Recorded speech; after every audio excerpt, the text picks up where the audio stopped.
Hi வணக்கம் ஸ்ரீதர் ஓவர்சீஸ்ல இருந்து யூகேக்கு student visa process பண்றதுக்கு என்னென்ன டாக்குமெண்ட்ஸ் வேணும், அடுத்தடுத்து அப்ளை பண்ணி ஆஃபர் எடுத்து அதுக்கப்புறம் ஃபீஸ் எல்லாம் பேமெண்ட் பண்ணி கேஷ் லெட்டர் வர்ற வரைக்கும் இதுக்கு முன்னாடி நிறைய வீடியோஸா அது எப்படி இருக்கும் அப்படின்றது எல்லாமே போட்டிருக்கோம்.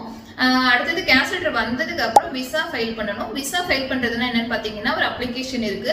அந்த அப்ளிகேஷன்ல ஸ்டூடெண்டோட டீடைல்ஸ் எல்லாமே ஃபில் பண்ணணும். ஸ்டூடெண்டோட டீடைல்ஸ் என்ன அப்படின்னு பாத்தீங்கன்னா அவங்களோட name, date of birth, passport number, அவங்களுடைய அட்ரஸ், அதுக்கப்புறம் பேரண்ட்ஸோட டீடைல்ஸ், அதுக்கப்புறம் சிங்கிளா மேரிடா ஸ்டூடெண்ட் அப்படின்றதும், மேரிடா இருந்தாருன்னா அவரோட ஸ்பௌஸோட டீடைல்ஸ், அதுக்கப்புறம் அவங்களுக்கு குழந்தை இருந்தால் குழந்தையோட டீடைல்ஸ், இது எல்லாமே போடணும். அதுக்கப்புறம் எந்த யூனிவர்சிட்டி போறாரு, என்ன கோர்ஸ், அதோட டியூரேஷன் என்ன, எவ்வளோ ஃபீஸ் பேமெண்ட் பண்ணியிருக்காரு, ஸோ இது எல்லாமே சொல்லணும். இதுக்கப்புறம் ஸ்டூடெண்ட் இதுக்கு முன்னே ஏதாவது அதர் கண்ட்ரிக்கு டிராவல் பண்ணியிருக்காரா அப்படின்னு சொல்லணும். அப்படி ஏதாவது பண்ணியிருந்தாங்க அப்படின்னா எந்தெந்த டேட்ல எப்போ போயிட்டு வந்தாரு, என்ன விசால போயிட்டு வந்தாரு அப்படின்றத மென்ஷன் பண்ணணும். போகலைன்னா நோன்னு சொல்லிடலாம். ஸோ இந்த டீட்டெயில்ஸ் எல்லாமே ஃபில் பண்ணிட்டு ஒன்ஸ் நம்ம கரெக்டாக தான் அப்ளிகேஷன் எல்லாமே ஃபில் பண்ணியிருக்கோமா அப்படின்றது எல்லாமே திரும்ப ஒரு தடவை செக் பண்ணிக்கணும். செக் பண்ணதுக்கு அப்புறம் நம்ம விசாவுக்கு அப்பாயின்மெண்ட் போடலாம். ஸோ அப்பாயின்மெண்ட் போடுறத பற்றி நெக்ஸ்ட் வீடியோவில் நான் உங்களுக்கு ஷேர் பண்ணுறோம்.